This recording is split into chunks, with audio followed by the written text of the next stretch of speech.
Vamos chamar para essa conversa agora o deputado federal Alberto Fraga, para falar sobre a transferência do ex-presidente e também sobre todo o impacto e repercussão política. O deputado Alberto Fraga é do PL, do Distrito Federal, e é um aliado e um apoiador também de anos, amigo, colega, há muito tempo de Jair Bolsonaro, antes mesmo dele se tornar presidente. Boa tarde, deputado, seja muito bem-vindo.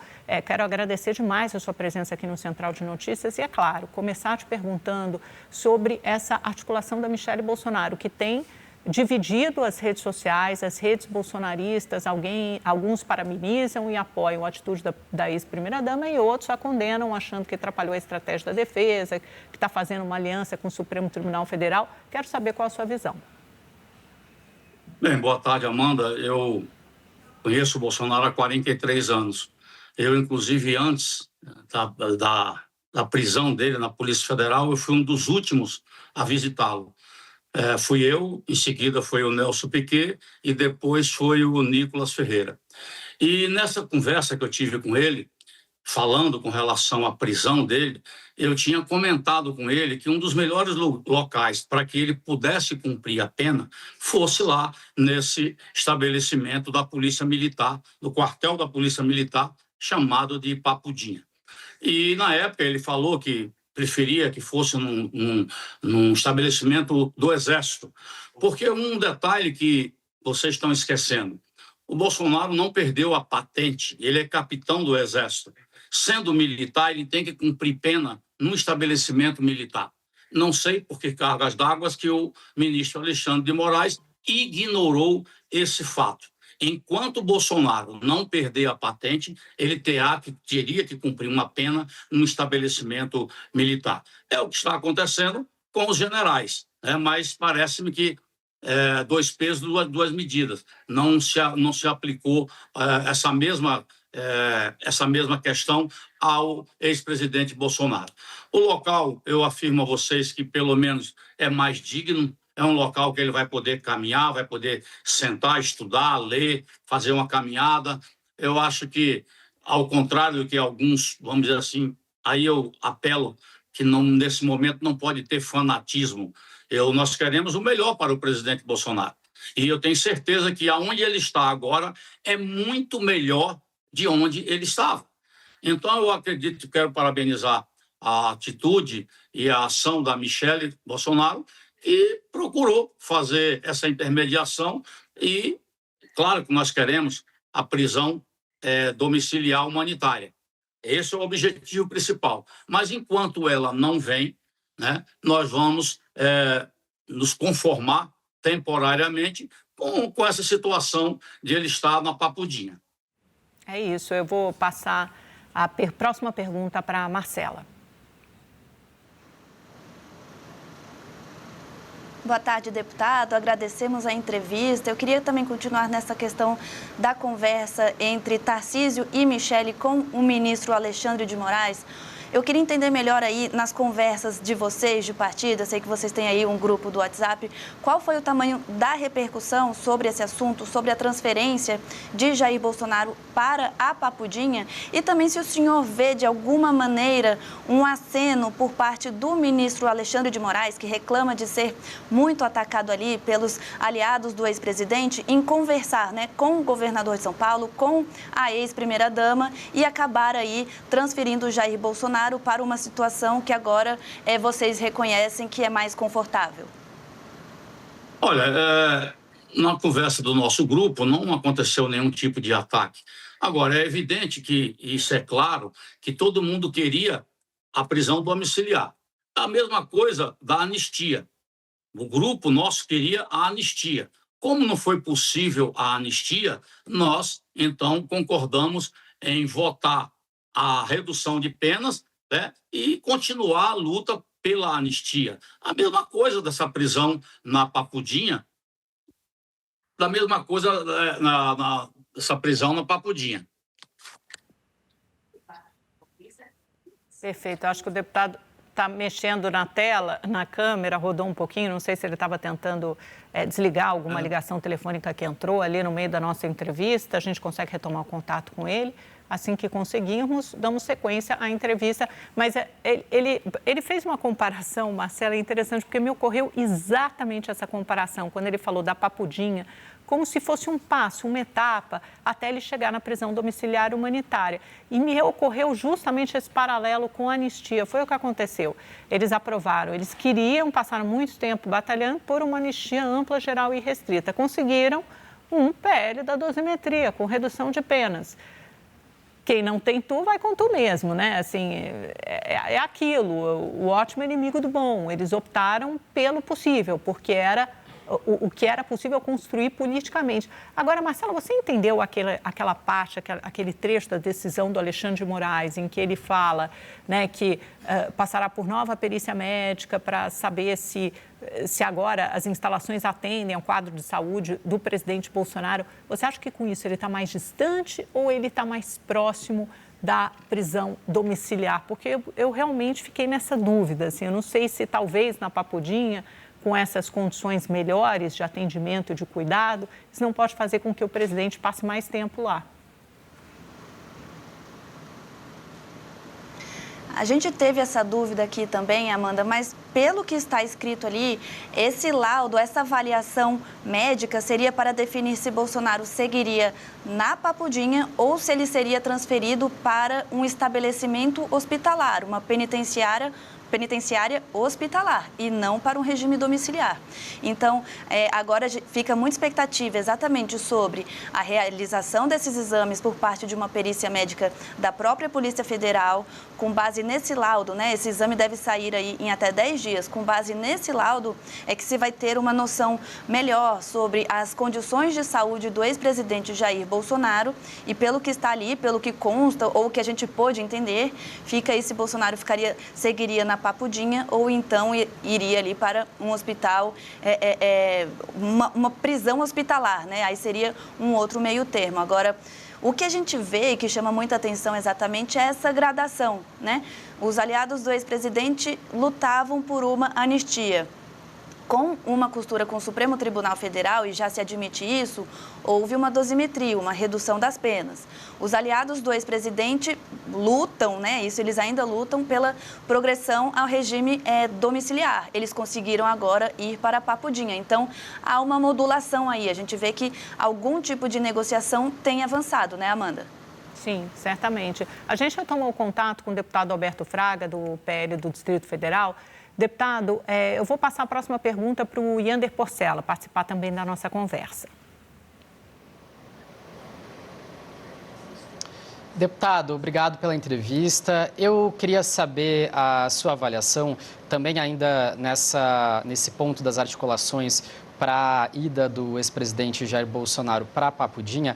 Além da atuação da ex-primeira-dama Michele Bolsonaro, a gente teve também uma atuação do governador de São Paulo, Tarcísio de Freitas, que também fez contato ali com os ministros do Supremo, com o ministro Alexandre de Moraes, também entrou nessa dobradinha com a Michele.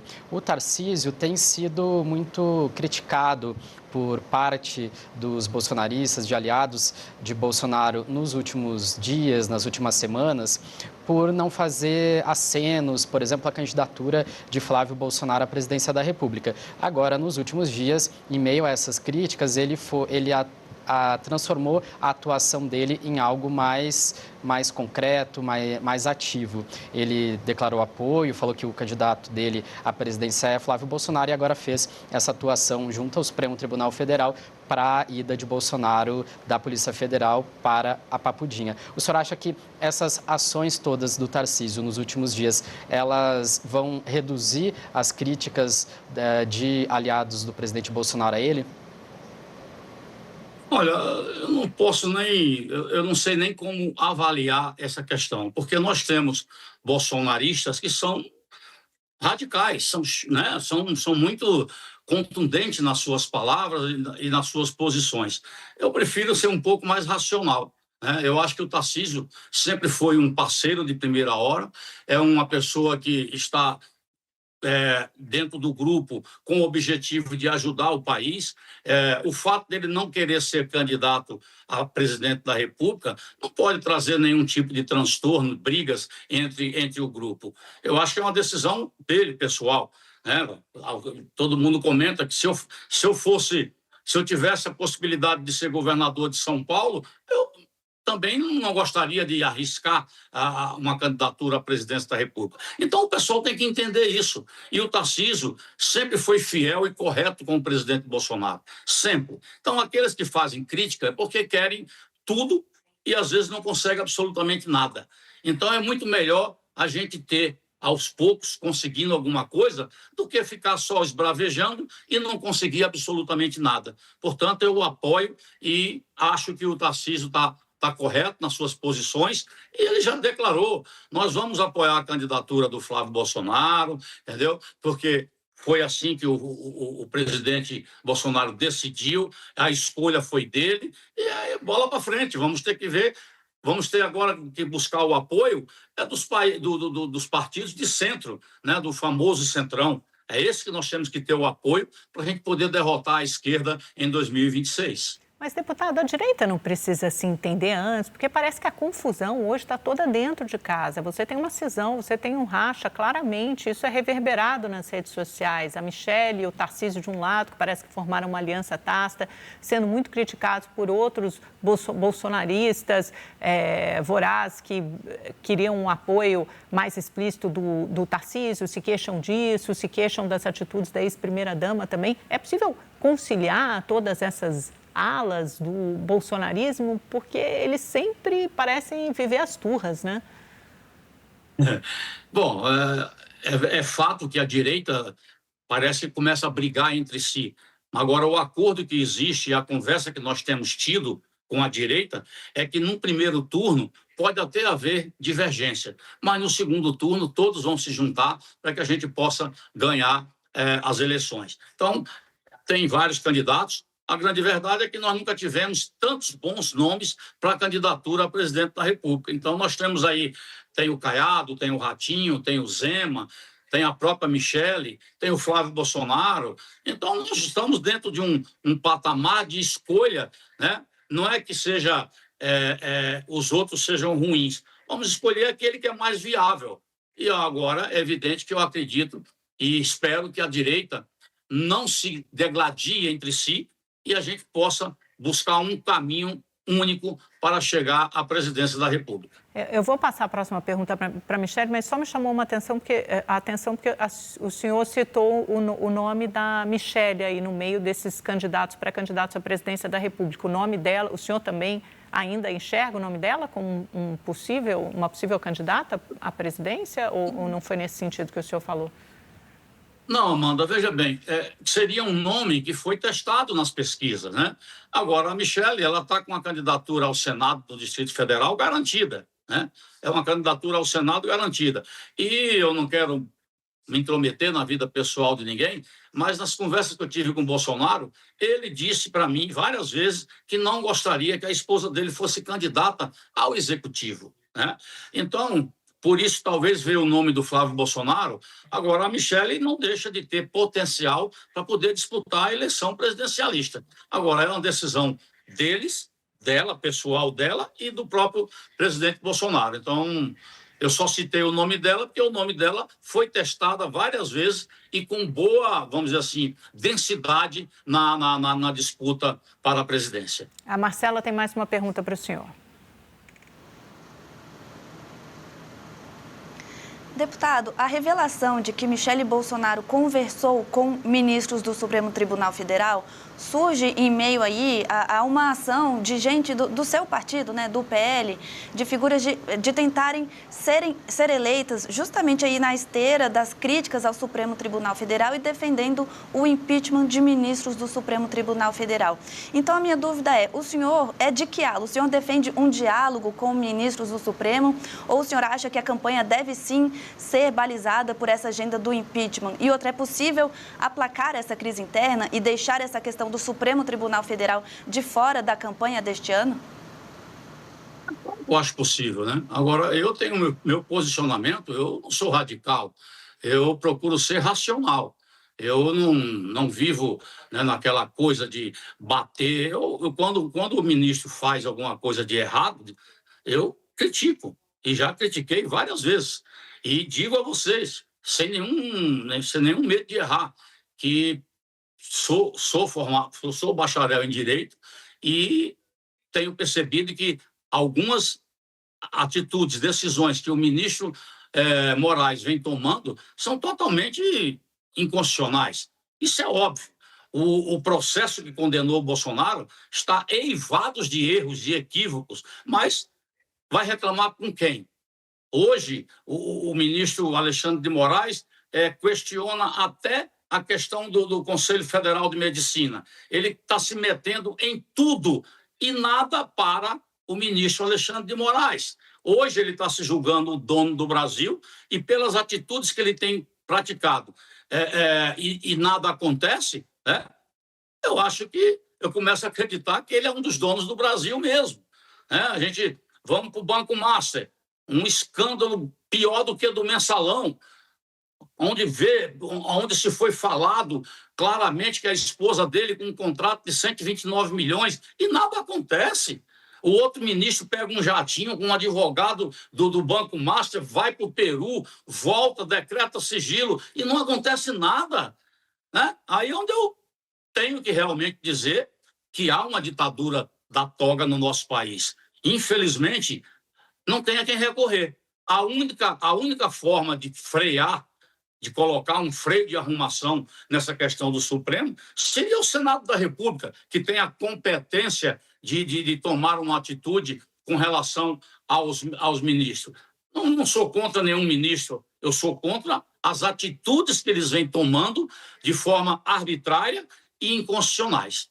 Deputado Alberto Fraga, do PL do Distrito Federal, muitíssimo obrigada pela sua participação aqui no Central de Notícias. Volte sempre. Eu que agradeço, um abraço a todos vocês. Até mais.